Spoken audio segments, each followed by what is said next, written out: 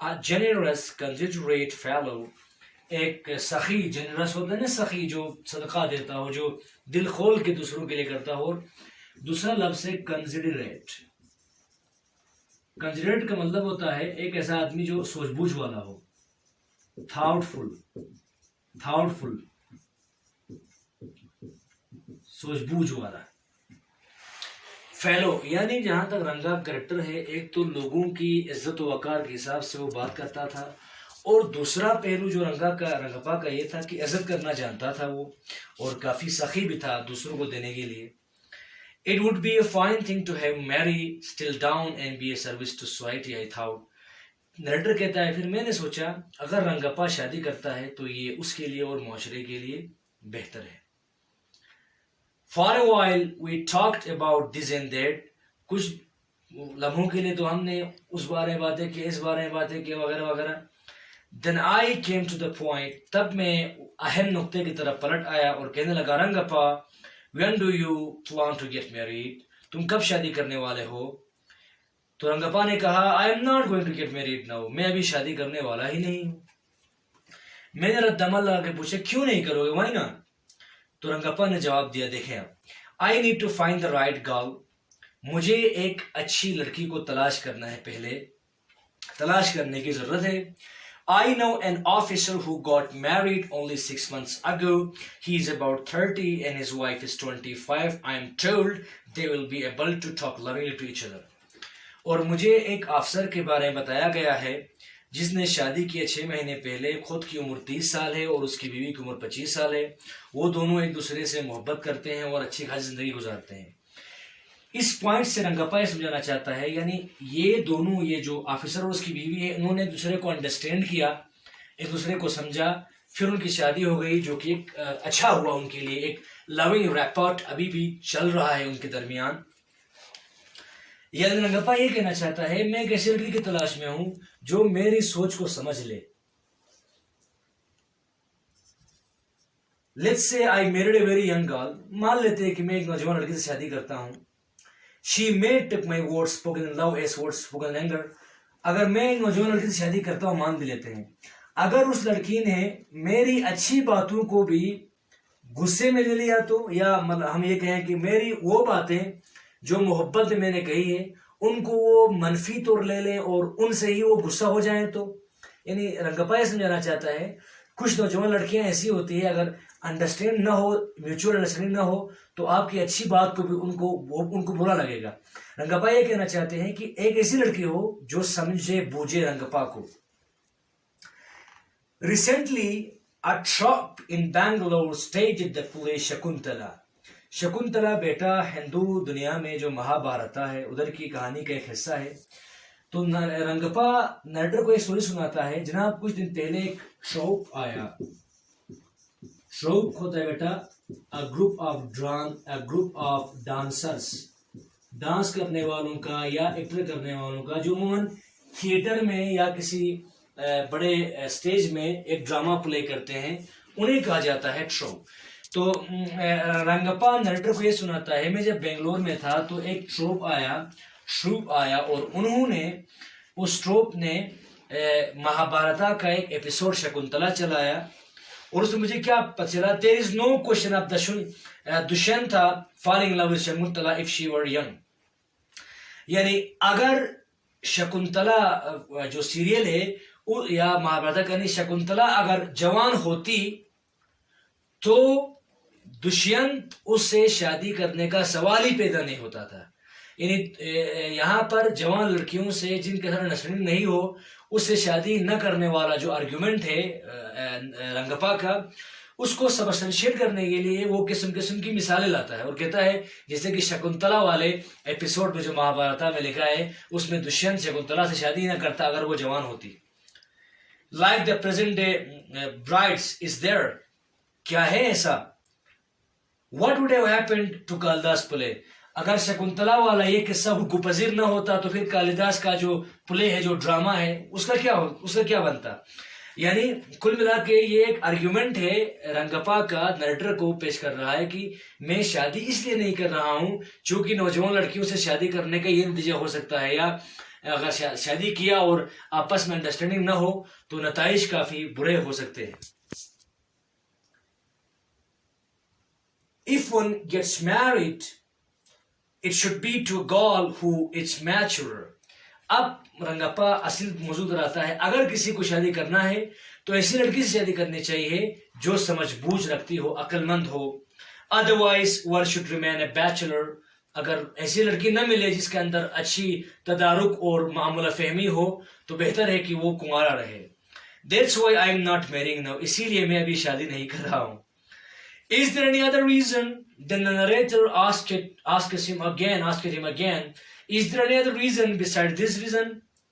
Then the Rangappa responded, a man should marry a girl he admires. Rangappa said that one should marry a girl whom he loves. اس سے شادی کرنا چاہیے جس لڑکی کو وہ ستائش کرتا ہو, یعنی جس لڑکی کو ٹھیک طرح سے درک کر لیا ہو. What we have now are arranged marriage.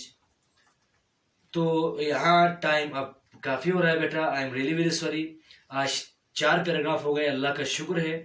انشاءاللہ tomorrow onwards we will try to some more paragraphs. یہ میں جانتا ہوں ویڈیو لیکچر میں مطلب مذاق جیسا بنتا ہے, کچھ بھی نہیں ہو پاتے, پیراگراف 3 ہوتے ہیں. جو چیپٹر ہمیں 1 دن میں ختم ہوتا وہ ہمیں 10 دن لے رہا ہے. لیکن کیا کریں, ہماری مجبوری ہے بیٹا. اس ویڈیو کو دیکھنا, اگر کوئی بات سمجھ میں نہیں آتی ہے تو بلا دریغ مجھے فون کرنا. میں نے انگریزی میں اس لیے ترجمہ نہیں کیا چونکہ کچھ سمجھ میں نہیں آئے گا, چونکہ انگریزی تو انگریزی, اس لیے میں نے انگریزی تو اردو یوز کیا ہے. آئی ہوپ آپ نے سمجھ لیا ہوگا, اور اگر پھر بھی کوئی سمجھ میں نہیں آتا ہے کوئی بات تو مجھے فون کیجیے. خدا حافظ, والسلام.